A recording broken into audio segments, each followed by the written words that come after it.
Hey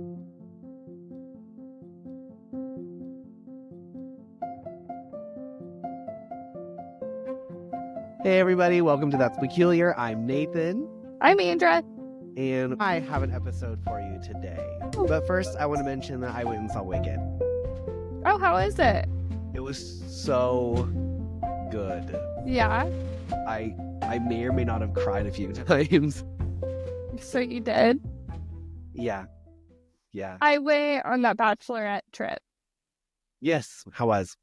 Oh my God, the girls were amazing. It was such a fun trip. We did like Airbnb, but like we cooked at home. Oh, that's kind of We cool. we got like snacks on a really busy day out and about, but the rest of the time we were just chilling. We were in Santa Cruz. Okay. So, But how was the weather? it was rainy, but to be honest, we actually got on Saturday. It was beautiful, and that was the day we were dress shopping because Emma did a together kind of situation where it's Yeah. bachelorette party dress shopping all inclusive. But it was super, super fun, and the girls were so sweet. We're like coloring and coloring books, and like the girls were doing yoga at some points. But yeah, we just cooked at home. Well, mainly they did. I did as much as they would let me, but I did clean. Oh, well, you have to help out somehow. That's how I felt. You can cook if you must, but let me do dishes. Yeah, And occasionally then, help. yeah. And then the whole trip as a whole was super fun. We went mini golfing. We played laser tag. Oh, fun. And we did an escape room Did you escape? with a minute and 20 seconds left. How many people? 7. That's embarrassing. Shut up.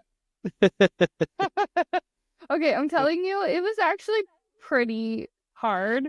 But what was worse is, most escape rooms, there's a person watching. So when they give you a clue, Yeah. it's like relatable. Yeah, it's supposed to be. This felt like she wasn't watching us and she just gave us the next prompted clue. Because one of the clues she gave us, we didn't even have all the stuff to like use that clue. So we were We're just not like, there yet. yeah, we were just like, and then we couldn't ask for another clue. So we were sitting there like, I don't know. But then we ended up finding stuff that was like, it skipped half of the steps. Hey, if you figure it out. So she'd give us another clue, but then it had nothing to do, like we already found it. So we were just like, what? So I think it's a combo. I think we were too smart. Like we were looking on the walls. We were checking out everything. And she was expecting people to go like, doom, doom, boom, boom, boom. And we didn't. But yeah, you're right. It is embarrassing. Sometimes it's hard to kind of figure out, especially if you've never been to that location, how they do their clues. Yeah. So, like, me and Ross's first date was an escape room, and we finished it with a minute and 20 seconds left. But it was only two of us. But it was only 2 of us, and it was their hardest room that they had. Okay, I'm also going to say having 7 people pull you in different directions. There is at one point, I don't think I'm supposed to share this, but I'm going to. It's the funniest shit ever. So this was like escape from a jail. When I went in, they literally locked me in a jail cell with like a metal door and everything. It was like solid. So 3 of us got locked in and the other ones were in handcuffs and we had to figure it out. Cool. But at one point, we got a clue, and what it led to was a piece of paper that said hide. And all of us ran and like hid behind the doors. And it did nothing. We were all just sitting there hidden, and then like nothing happened. See? Wasting time. Yeah, we just all had to run out, but it was a really funny thing at the end of the night that we were just cracking up that somebody just yelled hide, and we all just like no questions asked hid. It's pretty funny. That's so funny. Yeah. All right, so today we're actually going to talk about my life. Thank God I have 2 bottles of wine sitting here. Can you see them? Oh, why do you need 2 bottles? I just never know how long we're going to be in here and how fast I'm drinking. It's not going to be any longer than our normal. I mean, I'm not saying it will be, but like sometimes it's 30 minutes, Yeah. sometimes it's an hour. Yeah. All right. So I dig it. for everybody who doesn't know, I am a homosexual. But that's not the weird part. The weird part is growing up. What? That's the way you said that. Keep going. I'm sorry. The weird part is growing up in a Christian household where your dad's a pastor. Mm-hmm. That's the weird part, and that's what I want to talk about today. Just because it's weird and It's peculiar. very much so. And now, like, just to give everybody, like, I have a good relationship with my parents now. I don't blame them. I'm the person who I am today because of everything that I've gone through with them, but they have also learned throughout the process too. So it's a whole Yeah, you both learned from each other. yeah. So it all started. No, so so like I I was knew born in the I was middle of the night. I was born in the middle of the afternoon. Wow. So my dad grew up in the church, and I grew up in the church also. And I knew from a very young age that I was different, but I didn't know why. And it was like, I want to say second or third grade, where I just didn't feel like I fit in like everybody else did. I felt like I got along better with the girls. I mean, I had guy friends, but I didn't really jive as well with the guys, and I wasn't into sports like they were. I did gymnastics growing up. I don't think And I knew it was second or third grade you started feeling that way. yeah, like I knew I was different, but you can't verbalize it because you don't know what it is. And Mm-hmm. I think that's a really huge issue that a lot of parents today have with their kids. And they're like, you can't you just be a kid? And it's like, I am, but I still have emotions and I still have feelings, and I can't put it into words. Yeah. I was a homeschool kid, and I know it's not at all the same thing. But when I would come back into school when I lived with my mom for the time, it was like everybody pretended that they didn't know me. And I was trying to explain that like to my family. Like I felt like other kids looked at me like I was a weird novelty because I would just disappear, go travel with my grandparents, and then come back. Mm-hmm. So I know it's not the same, but like I understand not being able to verbalize it to your family, but feeling a little different. Yeah, like if I could have been in third grade, been like, look, I like dudes, it would have been a lot easier. But you figure that stuff out, and then it really doesn't click until later, and then that's when it becomes the quote unquote issue. So, like, looking back on it now, I could even say that I remember my first boy crush, but I didn't know what that's what it was until I was older, Who because was it? his name I remember his name. His Oh, name this is was a human. yeah, it was my first boy. It was in class at school. My first boy crush was like Danny Phantom. I mean, no, I mean like actual person. Okay, can we Yeah, can we share it or is it yeah. I don't care. I okay? don't know who. I don't know where he is anymore. I don't know what he's doing. So All right, let's go. Shoot. I've been to so many different schools. Like I don't even. But the fact that I remember his name is the most bizarre thing. But I also remember my best friends at the time too. So his name was Adam Carter, and I was tiny in school. I was very small, so I got picked on. But so he was my quote unquote bully, but I also antagonized him to pick on me. Oh my god. You had Stockholm syndrome at 7 years old. Yeah. So yeah, I remember that. So he would like quote unquote bully me, and then my best friends Danielle and Julianne were like my bodyguards, and they would scare him away. Like That is so funny. it sounds so stupid to say out loud. Well, I remember as a kid, I grew up kind of in a retirement home. You know that, but some people don't. But I Mm-hmm. grew up with my grandparents, and then everybody would be playing like tag and like chase. And then once they got to the boy, they would just turn around or like they'd stop. They wouldn't do anything. And I remember I had a whole conversation, and I think it was with Olivia Plummer. Shout out to Olivia if you're ever gonna listen to this, but I'm pretty sure it was Olivia, and I told her I thought all the girls were so stupid. I was like, mean mugging. I was just like, why are you playing chase if you're not going to take him out? Yeah, And yeah. so that was pretty much. Yeah. So third grade, second grade, around that time. And then, we went to church, we did that whole thing. You never really think much about it at all. And that was pretty much really the only time. And then there was other like instances where I started to be like, I think I might kind of like guys. That was more like in fifth grade is when I kind of Oh started my God.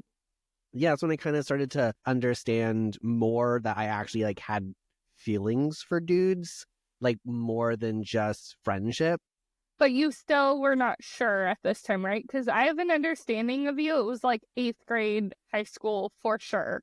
Yeah, that's when you actually like, go through puberty. You actually understand Cool. stuff like that. I still didn't know. I didn't understand what was happening.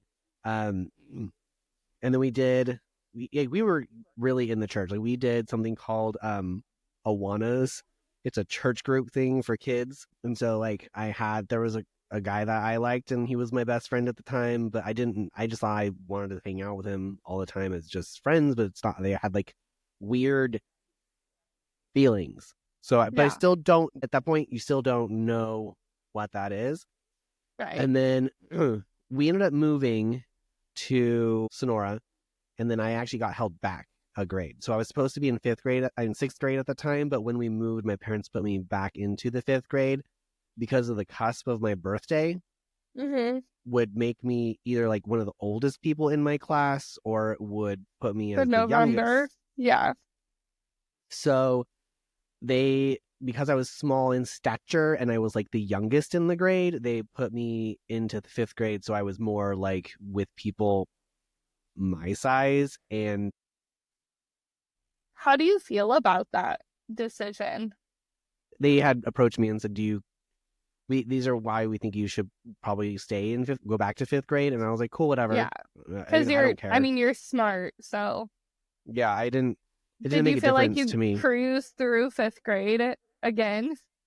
No, but I did do the had to do double the work because I did it before. It That's what I was mean. weird. Yeah, it was weird. So then, still not understanding anything. Then you get into like sixth grade, seventh grade.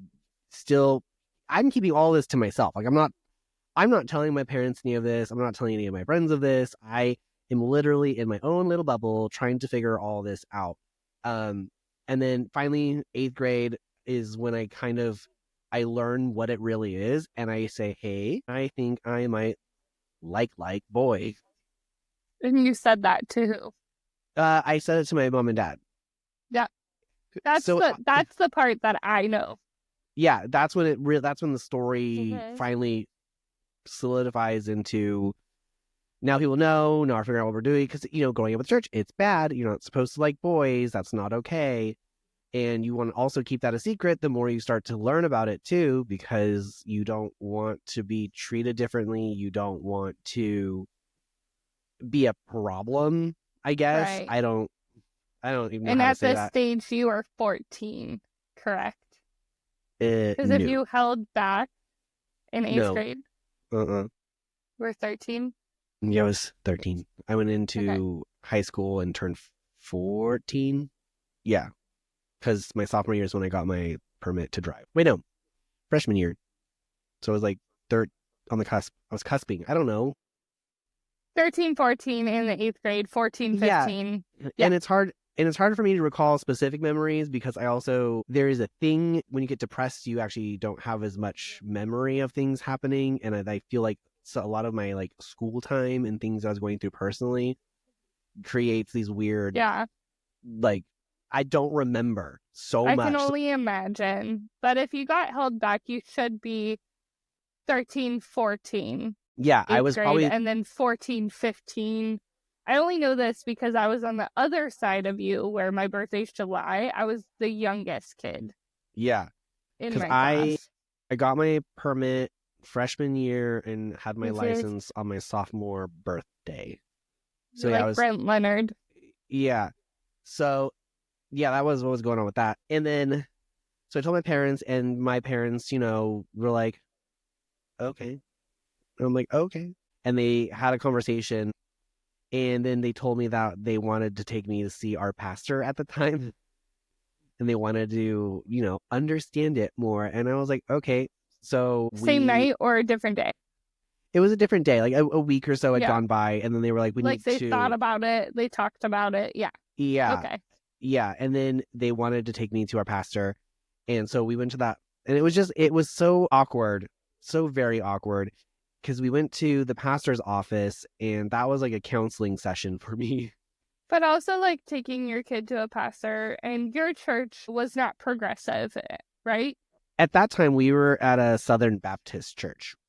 Not progressive. Not Southern Baptist, we're some sort of Baptist church. So we go in and we all sit with the pastor, and he sends me into church while he's in the office with my parents, and they have a conversation. It felt like their conversation lasted forever, and then he had me come into the office with him, and then he started asking questions like, well, why do you think you feel this way? Is it because you're getting teased by other guys? Is it because you're like, do you think they're being mean to you and they're telling you that you feel this way? And I'm like, What? yeah. And I'm like, no, I just feel this way. I want to kiss his face. Yeah, I want to Yeah. do more than just be friends. I don't, what do you want from me? And no, I don't get teased like that. That was Yeah. never something My that, memory of you did not get teased. yeah, no, not even in high school. Yeah. I was pretty cool. Okay. Nathan and I were not friends in high school, but I remember Nathan. And yeah, that was my view of you. You actually were really cool. You are so outgoing that it was just like you were a very likable, outgoing person. Yeah, So yeah, I don't remember anybody in school questioning your sexuality, but I also think nobody made fun of you. I also think partially you didn't have to question my sexuality. You The only, didn't. the only person that was questioning it was me. The only reason why I'm stating that is I want anyone listening to this that feels alone. Like, there are people, including a whole entire school of people, that accepted you. Yeah, You were just yourself. yeah. And honestly, if they did, they didn't do it to my face, probably because they'd be embarrassed. But I don't think anybody did. there is a time that my brother had mentioned a while ago, and it was in high school. So we'll get to that because I don't. Anyway, so we're still We'll in like get eighth there. grade. Yes, eighth grade. So we're still in eighth grade. So if you go into the church and you pray, then you have the conversations, and then before you leave, you pray again. And I wasn't understanding what the point of it was because it was just like a weird, awkward, uncomfortable conversation. Absolutely. And now that we've done this, now I feel less than to my parents because now I am sick in the head or something is wrong with me and I'm getting kind of treated in that kind of way. And just to clarify, did they ever tell you those words? No, but it's It well, was what they were off-putting. yeah, it's the energy of it all, and then to be Yeah. told that it's like wrong. It's like I inherently am a gay person, but because the Bible, at, according to my family and the church as a whole, says it's wrong, I'm literally admitting to Yeah. the adults in my life who I look up to for help and support, that I'm being bad and I can't just turn it off. Who told you that this was wrong, if anybody? I'm It just was asking questions for clarification. Yeah, it's one of the, you grow up knowing that it's wrong by the way that your family says things about gay people, the way it's Yeah. portrayed in society. It's Especially in your church, because you did yeah, not grow up in a progressive church. yeah, and it's more of like the community and everybody else's outlook on it and how they talk about gay people, which also is like, you're like, okay, well that's bad, and so I just Right. admitted to you that I am bad. And And just for anybody questioning how old Nathan is, we grew up in the 90s.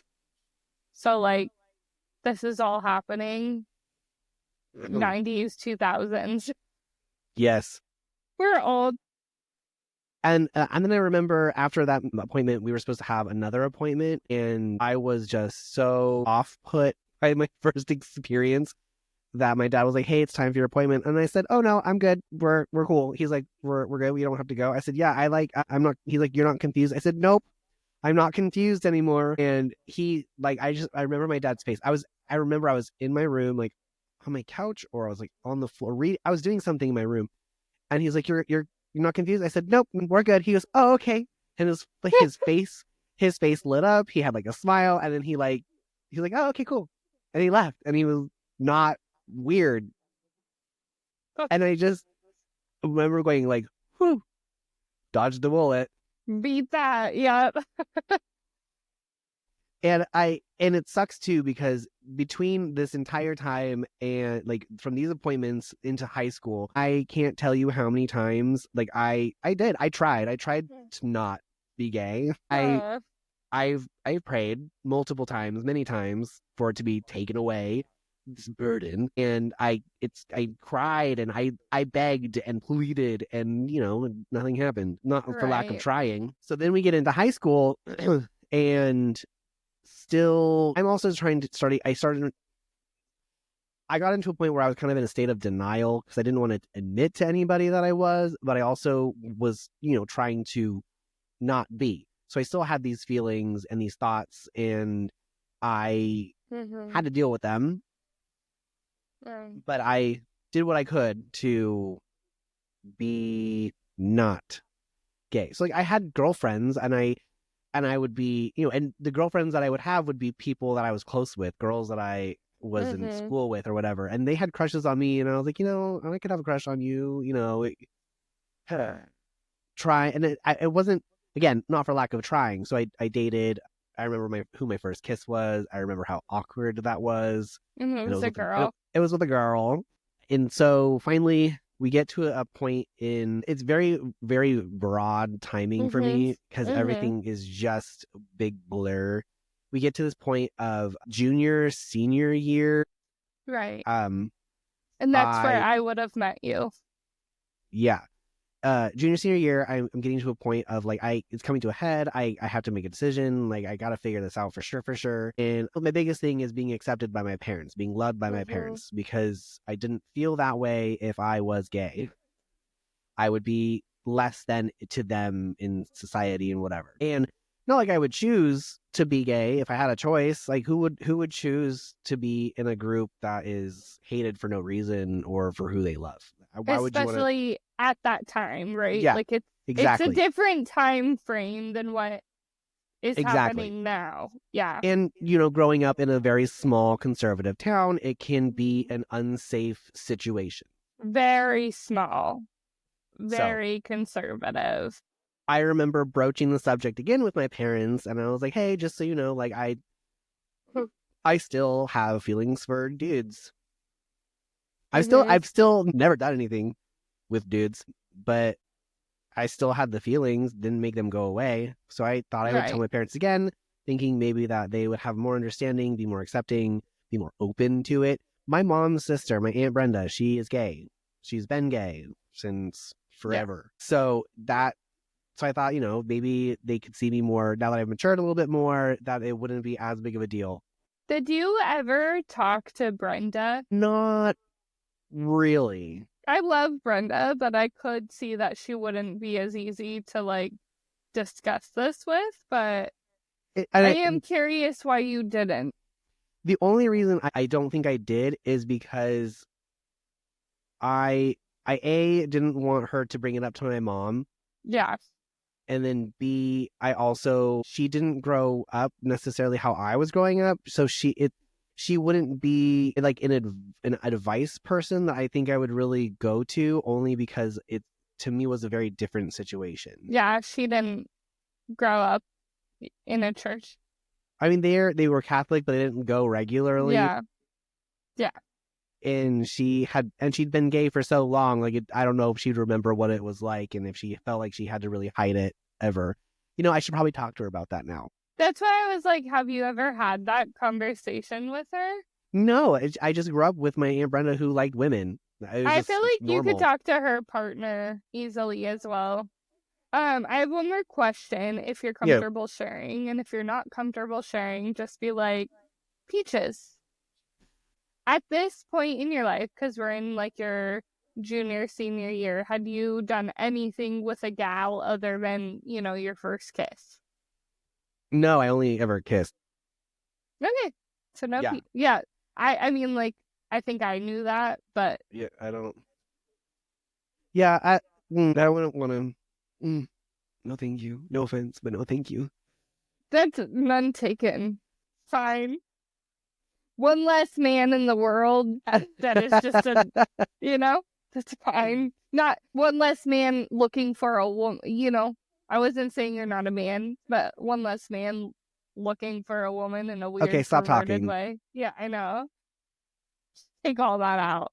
So around the junior senior year, I tell my parents again, and I want to say it was junior year that this happened, is because I told my parents again that I was like, yeah, I'm pretty sure that I like dudes, and they were like, oh, bummer. And don't I don't know how it happened exactly, but my parents decided to reach out to like a professional counselor, someone who's like licensed counselor, who's Right. specialized in this kind of issue, Quote unquote. who dealt with gay people. I don't know. So they scheduled an appointment, and I remember my dad telling me that they scheduled me an appointment with someone who knows what they're doing. Interesting. Yeah. um. So I think my mom said we drove to Fresno. I don't remember driving that far, but I remember getting there, and I remember that we Yeah. went in, and before Fresno the can be quick too. I honestly I don't remember. I thought it was in Modesto, but it's not. It was Right. in Fresno. According to my mom, it's in Fresno. Yeah, so we go in, pray. We have a group discussion. Then my parents get talked to. Then I get talked to, and it was pretty much like the same as it was. Like, oh, is it because you're getting teased that way? Is it because people are telling you that you feel that way? Is it?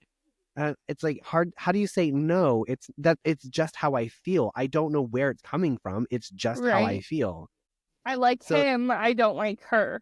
yeah, and I can't tell you why would somebody teasing me or quote unquote telling me that I am gay make me that makes zero sense to me. Bless you. Thank you. I tried to do that as quiet as possible. So we end up, we're there for probably an hour, hour and a half. Mm-hmm. And before we leave, this guy tells us about this company called Exodus International, which actually, if I'm correct, no longer exists. Mm-hmm. For this very reason. They were a company who specialized in freeing people from their sexual bondage. Freeing, quote unquote. Yep. He, these people were known for praying the gay away successfully. This is a little bit of a tangent, but it's on point. Have you ever seen the movie Saved? It's with Mandy Well, Moore. if I have, I saw it like a long time ago, but I know the premise of the movie. Yeah, you should watch it. But for anybody who is like me and thinks that movie is pretty funny, but it's also dealing with the same and it was before its like time, this was like Yeah, the same time that you're dealing with this is when that movie came out. The premise is like the boyfriend is gay, the girl thinks she could change him, yeah, sleeps with him, she gets pregnant, so now she's a pregnant teenager, but he's in one of those groups. That's why I'm mentioning it. yeah. It's a lot more funny than what I'm making it sound because they add a lot of comedy into it, but Oh, it's a save. joke. It's still a joke now. It's just the idea of trying to change who you intrinsically are as a person. You cannot. Like That's when you're that when was you're what what's cool about that movie is sorry, I think that movie was before its time. It needs to be Mm-mm. appreciated because you didn't like it? I mean, I probably wasn't as like into it, probably because when I watched it, I was still very raw with Right. how I felt about everything. So for like now looking back now and seeing everything that I've gone through and how stable I am as a person, I could probably laugh at it. But when it's something that you're going through, it is very hard to make light of because it's a Yeah. very emotionally heavy subject And it's very, Right. very deeply personal. And that's the thing that I think it was ahead of its time. Yeah. If you made it to the end, that is what happens. It's a lot of Yeah. acceptance at the end, and then the girl who is Mandy Moore, the villain, quote unquote, um, she gets taken down in like a bizarre way. But Yeah. it's just I do think it was nice for that movie to come out during that time. Yeah. But I mean, to think of it like as a straight person, like you didn't have this issue. Mhm. Like you just Mhm. grew up knowing that you like the opposite gender Right. and nobody cares because that's Right. normal. But then to Quote have, unquote. then for you to say that you like the same gender, now it's weird. But Right. you didn't choose to be straight, just like I didn't choose to be gay. Exactly. And But just you like we can't, didn't choose our families, I don't think my yeah, mom would have cared. yeah. And like you can't, But and you can't just change it and they make it sound like you right. can. Going into now talking about Exodus is we ended up going down to Irvine, California to an event that they were having over the weekend where they had extended, I want to say invitation, but you paid to go, where you would go to the Irvine College campus and it was basically seminars based around your sexuality. And I mean, there are hundreds, if not 1,000 people here to learn how to not be gay. And Christian company, obviously. Also, at this point, my dad is a pastor in the church. And this is also 9 hours away from where we live. So we went to SoCal, we show up, all this stuff. I remember getting Yeah. on the, first of all, I remember going through check-in and the guy that was there doing the check-in was like, oh my gosh, welcome to Exodus, what's your name? And was getting us all checked in. All the people who are volunteers are supposedly had gone through the program and are no longer gay. And I walked away from that table. I looked at my mom and I said, that man is still very gay. Yeah. And she's like, how do you know? I said, it was the way he was looking at me. Like at that point, It's just all of it. I was like I want to say 17, 16, 17. Yeah. And like, If it's your junior year, I think you would have been, 17. yeah. And so I was like, this is really weird. And then you go into the main lobby, not lobby, but the main hall where they're having like, you do a welcome thing, you do a welcome Mm-hmm. prayer, you do worship. It's a whole Christian churchy feel. And then they have these breakout rooms where you kind of choose like where you want to go and what you want to learn about because it's weird because I feel so bad for you. it is the weirdest experience because they are like, oh my gosh, this is amazing. They show people's testimonials on the screen about how Exodus changed their life. Even like the main MC, he's like, I used to be, actually, he sounded more like this. I was so gay when I was growing up. I even lived my life as a woman for a little bit. And he was wearing like, Like, yeah, he was and wearing there's no problem with that. I Like, don't, yeah, go do you, bro, but don't lie to me. But he said he's married with kids now and he's happy. And I do not buy it. I feel for you so hard because I never had like this kind of trial in my life. And the first time I heard the story, I feel like I cried. I'm pretty sure I cried. We cried over wine. And I was like, this is just, I don't even know how to handle It's this amount of traumatizing. pressure that you had. Yeah, it's traumatizing in its own way because you're literally doing everything you can. And they even tell you in this like welcome meeting, they're like, we've helped so many people be delivered from their sexual bondage, but this might not work for you. I wonder where those people are now, to be honest. I really wonder. I want to say that the main MC, I think even the CEO who had gone through the program, I think they went back to being gay, if I'm I would correct. assume, but can you imagine, like, if you didn't skip your whole life, like, he wouldn't have gotten married. There's like a lot of other painful things that can happen, like in that scenario of Yeah. trying to trying to fake it. Like, he had a whole ass wife. A He whole had life, like a whole life. Like, kids, had everything. now these people who do this and they do end up leaving, you end up hurting more people in the process than if you just dealt with it yourself and learned to Exactly. accept who you are as a person. Just accept it. Yeah. And Yeah.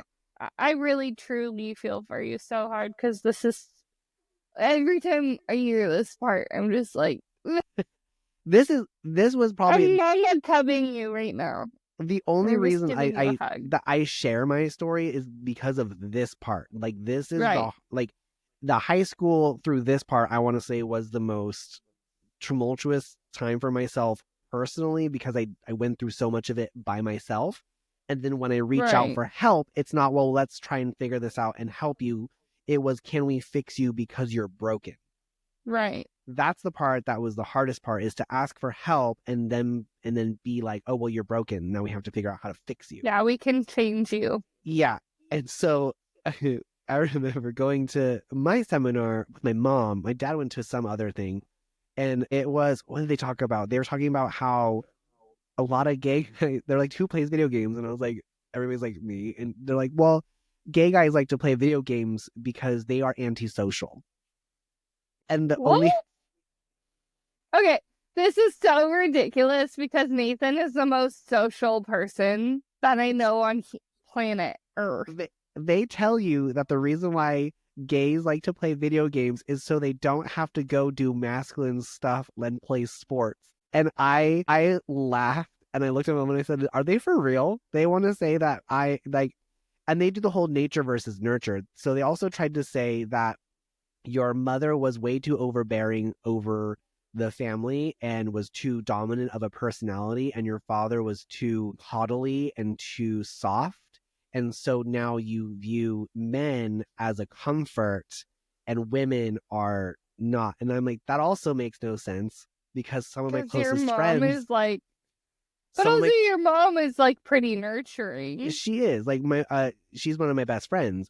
But I'm like, most of my closest friends are women because they are kind to me and we get along. Yeah. So it was super weird. And then there, after that, like, we went out and there was like an activity and it was ultimate frisbee, and some of the guys were like, oh no, I don't need physical. And I'm like, okay, that makes sense. And I killed it. I love ultimate frisbee. It was so much fun. Anyway, yeah. So And then they're like, you're not gays anymore. You did physical activity. you played sports. Go you. You Super weird. dumbass. Sorry. So we go Choose your to, language, anybody. and I think it was that same day we end up going to like the closing thing where some people share takeaways of their day, what Like they a closing learned. ceremony. Yeah, just for the day. And then they do a worship thing. And I remember, and it was at this point that I vividly remember, like, we're worshiping, we're singing, all that stuff. And then because the woo woo, I felt a presence and I was like, well, it's interesting. I've never felt this before. And I was like, what is this? And it said, you know what it is. And I was like, that's weird. And I said, if you are God, prove it. And I remember I almost collapsed to the floor because I was feeling fine. I was just, praying and crying to be, straight. Please make me straight.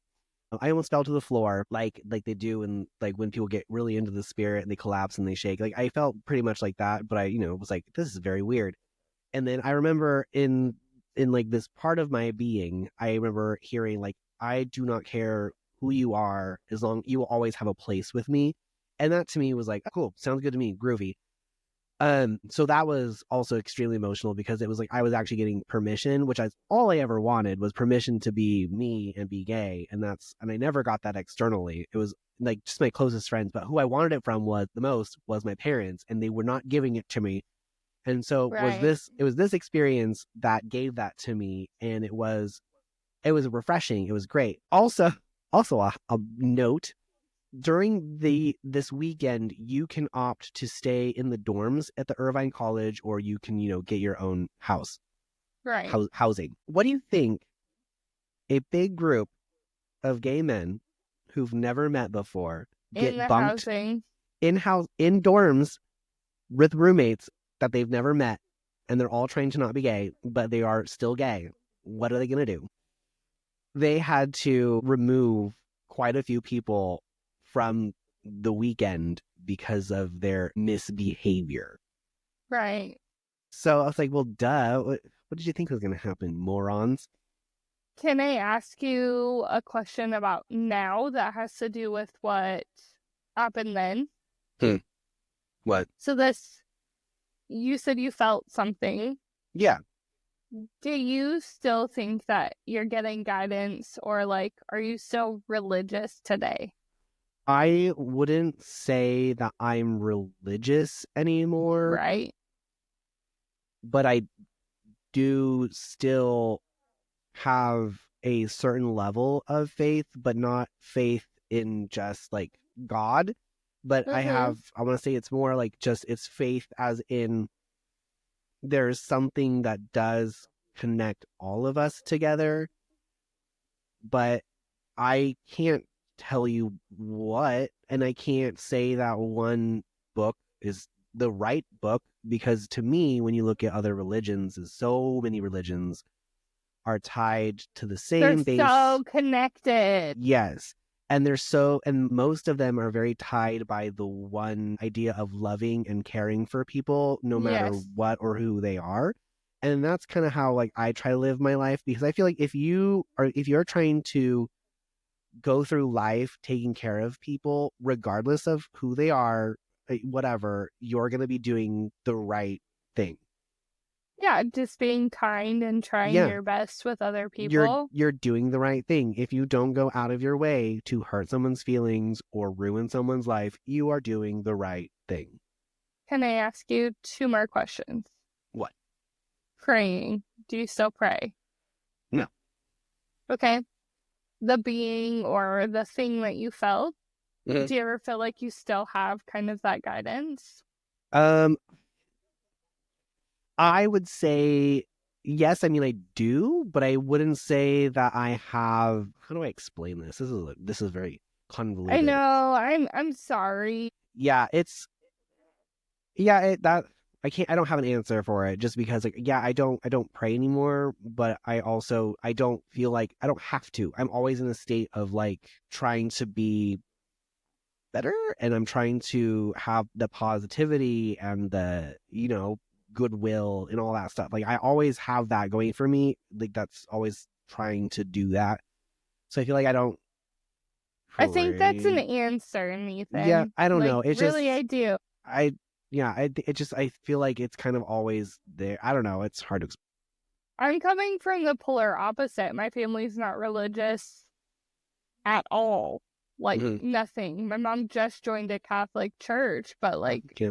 now. Yeah. And you know my mom, so it's a little funny.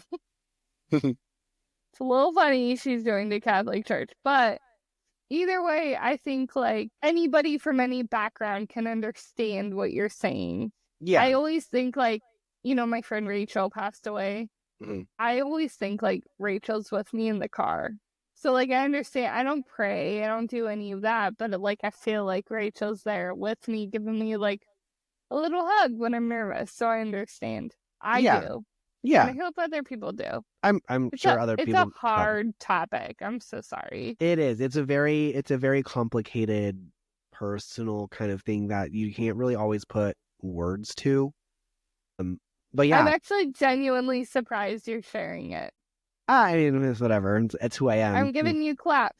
So yeah, Exodus actually no longer exists, but I'll get into that just a little bit later. So I did the whole weekend, did the whole thing, came back, lied to my parents again, and I was like, I'm cool, I like girls.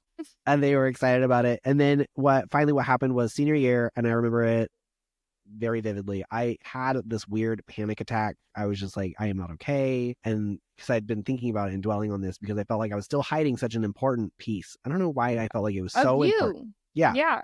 And I so mean, that was it is important. You're hiding yourself. and so I remember I had the worst. I hyperventilating, crying. Literally had left rehearsal. I mean, by left rehearsal, I mean I ran away from rehearsal and collapsed in a heap on the floor. My friends literally had like scoop me up, and so that was the day I went home, called my dad, and I said, "Hey, yo, gay, take it or leave it. I'm not gonna do any more of this trying to change thing."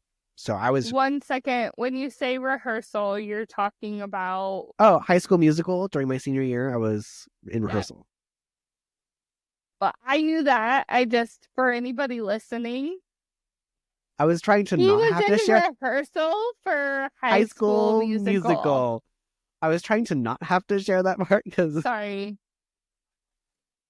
So yeah, my dad was like, "Oh yeah, it's fine. We love you no matter what." And I was like, "Really? Really, you love me no matter what? Why? Why now? Why are you telling me this now?" I'm like, I'm not going to another class. Yeah, I'm not doing this anymore. So yeah, I would say would be the end of it, but it was still a journey and figuring it out. And there was guilt for so long because I tried for most of my life to not be a certain way. So then to be okay with being gay for myself was also its own journey and very hard to come to terms with. So and again, I don't blame my parents because they were doing what they thought was best, but it does turn out, because I did have a conversation with my parents a couple years ago, actually. It does turn out that it was my dad who mostly wanted me to go to the therapy, and my mom really didn't care. Um, she's like, the only reason I went along with it was because I was more concerned about your well-being and safety as a person, just because I know that people can be really, really mean and Hard. hurtful, and it could, your physical safety is very unsafe in some places if you are gay. Yeah. And so she didn't want it to negatively impact my life in any way, which I think is fair, but I also kind of but also just loving me and being my parents was more important to me than the rest of it, because I could learn how to fight. I'm not worried about it. Anyway, so fun fact is, it was I can't remember how long ago Exodus got shut down because there was they had some weird things going on, and then it just turns out that it wasn't working like they said it was working. And it turns out like the CEO, I think, was cheating on his wife with men or something. It was very scandalous, and so they shut the company down, which is hilarious because you cannot pray the gay away, and you never will be able to pray You the gay away. can't. No, that's what's so ridiculous to me about your story. Like, I understand, like you said, where your parents are coming from, but it's not, it's not a phase. No, it's not. It's Like not. I understand if you're a kid and you're trying to figure out who you like, maybe you like both, maybe you Which don't. does happen. It Yeah. does. Like there are people who do go through a season of life where they are, trying to figure it out, and that's okay. You don't have to have your mind made up at 13 if you like one gender or two genders. Like Right. that's not something that what? Why? Like I didn't choose this. I just happened to be, and I'm glad it was just, one thing and not like so many. So I honestly, when I was in high school, I was the best. I always joke with my parents and I say, the only problem that you had with me growing up was that I was gay. Other than that, I Mm-hmm. listened. I was home on time. I got good grades. I didn't And do you drugs. were, I didn't do drugs. in I didn't drink. in my opinion, I knew that you were gay, Oh, everybody knew. but I also thought you were so social. You were so much fun. Like, I never knew until later in life that you were going through all of this. Like, Oh yeah. I had no idea. I had Oh, no idea. I had a lot of, when I would be, I also think partially why I was also very social too was I was trying to A, not be at home, or B, be alone. Right. Because that's when, most of the issues I would be thinking, I'd be dwelling, I'd be, it could get really, it could be very dark. And I can't say that's what I did for sure, because in the moment you make up whatever reason you can to be doing what Right. you're doing to make it, I couldn't. So yeah, when you look back on it, yeah, I think a lot of it too was me just, I had to keep the demons away somehow. And for anybody listening now, Nathan loves his alone time. He loves it. Can I ask you about what your brother told you? Oh yeah, Sorry yeah. if I So asked. it turns out though that I guess there were some people that were making fun of me. I don't think I knew them, but I was one of the people in high school that I called myself like floater. I could be friends. I could have friends in any group at any time. I knew it was a small school, but I would say that everybody knew who I was. But I also had Yeah. I had friends in each clique. So It's like a you know, graduating class of maybe 100 people, if that many was it a? people I don't make remember how it. much. Yeah, I don't My remember how many. class, my class was like 98. But I Mine was mean, like, bigger. Yeah. yeah, I mean, but just an average, Sonora High is known for, it's an average of 100 people Yeah. graduating. So, like, that just gives people a picture. And, like, when you're saying 100 people, like, some of those people you never knew. But, No. like, the majority of those people were active, social, like, Yeah. very, yeah. So, Yeah. like, most people knew who you were. Yeah. And so I want to say it was someone in, I think maybe his class. I don't know. But he said that they were saying things about me and he was at my defense, which is really great. Like, I love that. Like, thank you. But also, if I also didn't know what was happening, I don't, whatever. You don't care. Yeah. And it's to just, like, for listeners, your brother's how many grades behind you? He graduated in, what class did he? 2010. I think he graduated in 2010. Mm-hmm. Yeah. Why are you saying yes like you knew that? What year are you? Well, that's 2008. 2009? 2008. Yeah, I'm pretty sure it's 2010. Anyway, but yeah, so that's what he had told me, and I was like, well, thank you, but also what I don't know isn't gonna hurt me because it didn't. They weren't threatening my life; they were just being jerks. Right. So Yeah, and it's just people gossiping. yeah. So if you have anything to take away from this story, is like No, just I'm not ready for takeaways. yes. I have a couple more questions. I know you're ready to be done with this. I'm in the hot seat.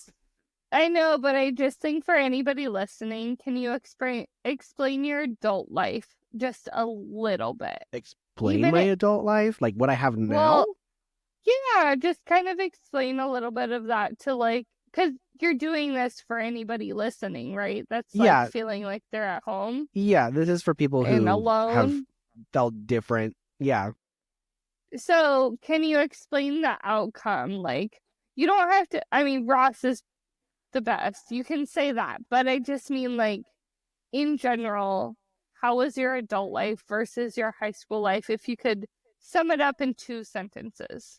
Honestly, when they tell you that it gets better, it does, but it doesn't just get better through osmosis. It gets better because you want it to be better and you're putting in the effort to find the people that care about you for who you are.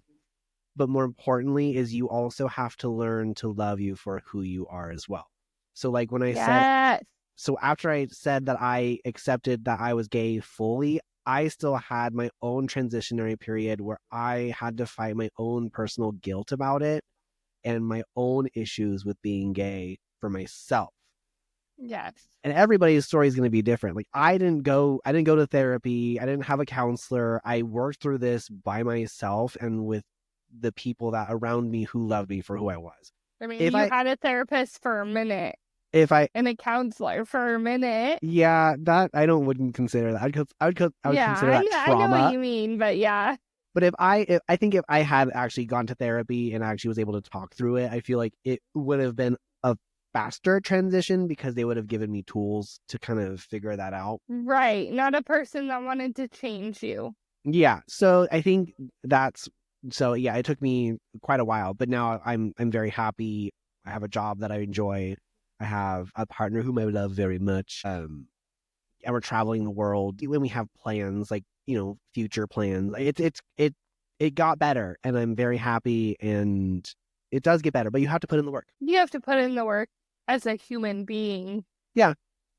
In general, but I had a lot less trials for sure. Well, everybody's journey is different, that's for sure. But my journey, the people who are involved in your story also got something out of it. I love it. So now, if there are no more questions. No, I know it's annoying. There's not any questions. I wanted to make sure that people understood where you're at now. And I'm sorry it forced you to, like, hash things out. I'm Well, sorry. you were making me like verbalize things that I hadn't really thought how to say it. So it Yeah. worked out. I just, in my mind, I've heard this story, but like, you know, there's little bits that if we're doing it on a podcast, I don't know, we have to like complete it. Yeah. And you're with Ross, and it's beautiful. But yeah, You so know? again, so I mean that's pretty much the takeaway though too, is it does get better, but you gotta work for it. And also for those who don't have necessarily the same struggles, or you just gotta let people do their thing. And if they go off the rails for a little bit, they go off the rails for a little bit, and sometimes they don't make their way back on track, or that's kind of not up to you. Yeah. You have to, and when someone's ready for help, they will ask for it. Right. You cannot force someone to do something they don't want to do.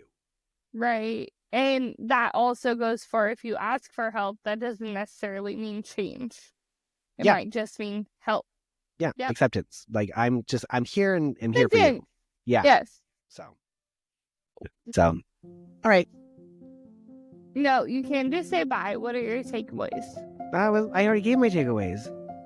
Well, like takeaways after all of it.